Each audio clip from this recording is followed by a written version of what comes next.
If you are pregnant or on your TTC journey, you have a little one maybe at home, leave your channel down below. Let me know in the comments, and I would love to follow you along as well on your journey. Let me know, you know, like I'm TTC or I'm pregnant, I have a little one, and your channel there, and I will definitely 100% check you out, and then other people can check it out in the comments as well. Sorry, I just dropped my camera a little bit there. And let me know what symptoms you're having right now, and if you're ahead of me, what symptoms are you experiencing right now, and what week are you? Because I was pregnant 3 years ago and I kind of forget how it was already. Hello beautiful people of the world, welcome to my channel. My name is Shay, and today I'm doing a little bit of a pregnancy update for you. So we're going to be talking about week 3, week 4, and week 5 of pregnancy. I found out super early that I was pregnant, so we're going to dive right into the symptoms and what happened these past 3 weeks. I have my notes right here, so out of breath. Let's dive into it. The ones to start was frequent urination. One that's really annoying because you wake up throughout the night, and it gets really annoying now, for example, because when I wake up I can't go back to sleep and then I feel really nauseous, so it sucks when you have to wake up to go pee. You see what I'm saying here? So frequent urination is a big one. The biggest thing I would say that was really different was in week 3, 4, and even now, my breasts were super tender.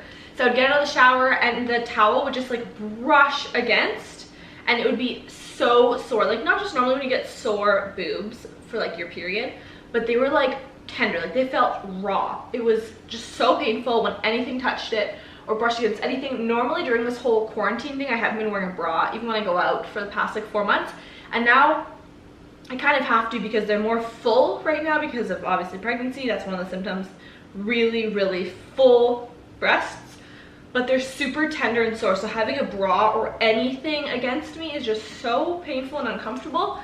I don't wear underwire bras right now. I'm actually wearing nursing bras right now because well, they're way comfier, don't have underwire, and they're more like just supportive right now with the situation going on down there. So yes, tender breasts is a big one and really annoying, but that's okay. During week 3 and 4, I had pretty bad food aversions, and it's still continuing in week 5 as well. Just food aversions are just rough right now. Like, I don't want to eat absolutely anything, nothing you can think of. The only thing I've been really craving these past 3 weeks has been Subway, and I've just been pretty much living off of Subway with like their pickles and everything. I don't know why, just Subway pickles, not any other pickles. Subway or McDonald's pickles.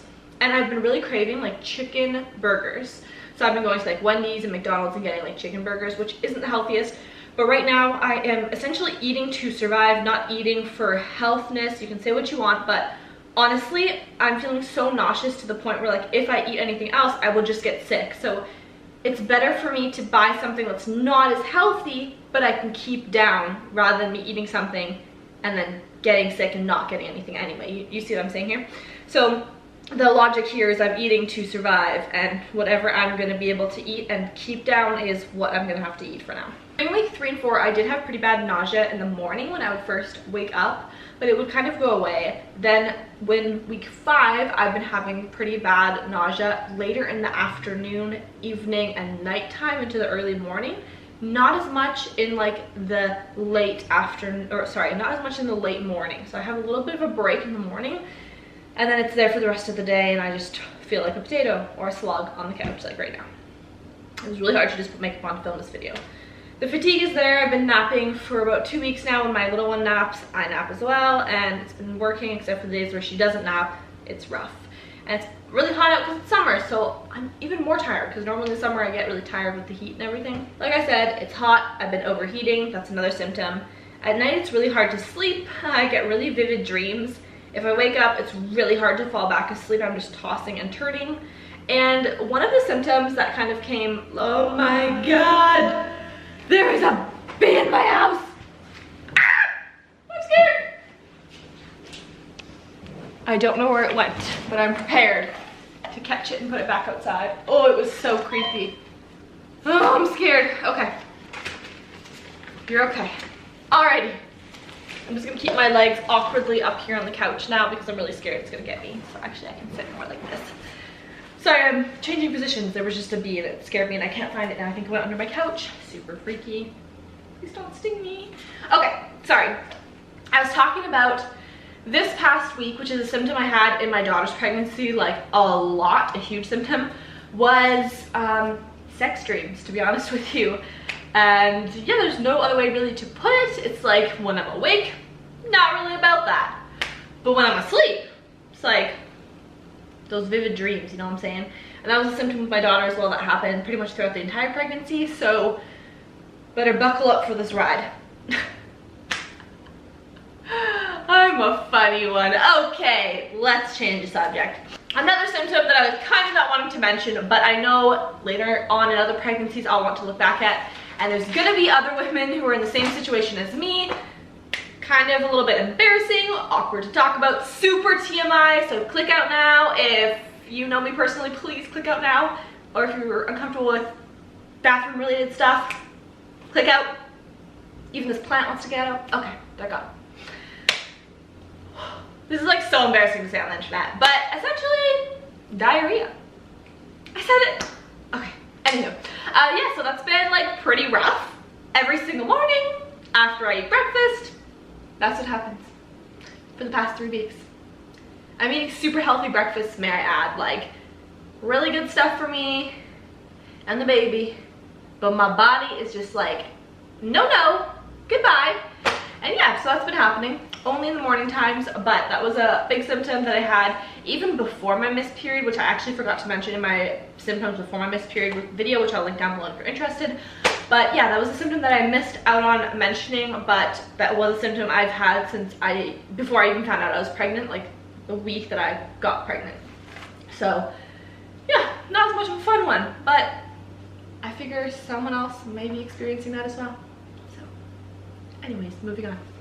Now we're going to talk about week 5 and things in week 5 that I didn't talk about in week 3 and 4. These ones that I put on here that are different or that I didn't mention previously is with the food aversions. I'm normally a coffee lover, coffee drinker, all day, every day, cups and cups of coffee, Starbucks. I'm a Starbucks gal. And I would say I'm a coffee snob, and right now, like, coffee is just absolutely disgusting to me. I normally drink coffee, or my hair is stuck. My hand is stuck, sorry. I normally drink coffee, and if I'm not drinking coffee, I'm drinking tea, like hot tea or iced tea, but like not the sugary one, the actual one. And right now, I'm not having any of those. I know there's people that say you can have caffeine when you're pregnant, you can't have caffeine when you're pregnant, blah, blah, blah. People say both sides of the spectrum. In my opinion, everyone's different, and I do believe in moderation, it could be fine. But I'm waiting for my doctor's appointment next week and to talk to my doctor about what would be best for me and my situation. So at the moment, I'm not having any caffeine at all, if as much as possible, like no decaf, nothing. And the thought of it just makes me feel absolutely disgusted anyways, so it works out. I even went to Starbucks today because it was like my birthday drink, and I got a vanilla frap because I asked them which one was not caffeinated, and it was absolutely disgusting. Like, the frap was great, but the aversions made me feel like it was absolutely disgusting. Like, I was just so grossed out drinking anything like that. I just want water. That's it. And I've just been drinking water with lemons and lime. Another one I mentioned was dry heaving. So I was feeling really nauseous still this week, but this week it's like to the point where like I actually feel like I'm going to get sick, and I'm over the toilet like dry heaving. So I know how the path goes. I remember with my daughter, I'm almost at the point where I'm gonna be getting sick, but the dry heaving has already started, so that one is a little bit rough, and I'm gonna stop talking about it before I get sick. I was saying this week my sex drive is a lot lower, only because I'm absolutely exhausted. The fatigue is just getting to me. I'm still working right now. Thankfully, I just switched to part-time work, so it's not as bad, and I am working from home because of the whole COVID situation and no daycare for my child, so we are working from home. But it has been really, really rough working, because previously I wasn't working when I was pregnant, working with a 3-year-old, being her full-time caregiver, provider person, as a parent would do, and also being pregnant. It is so rough. My partner is gone for like 15-16 hours every single day, and then on the weekends he's so exhausted from working so much because his job is very physically and mentally demanding. So on the weekend he's kind of resting up, so it's rough on him, but it's also really rough on me right now with this pregnancy, so we'll see how it goes.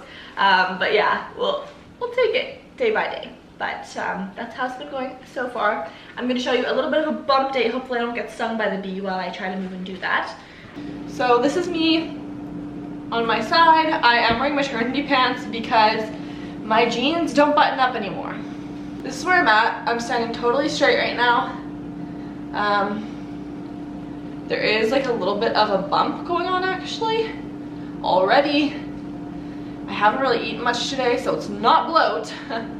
And yeah, so there's this.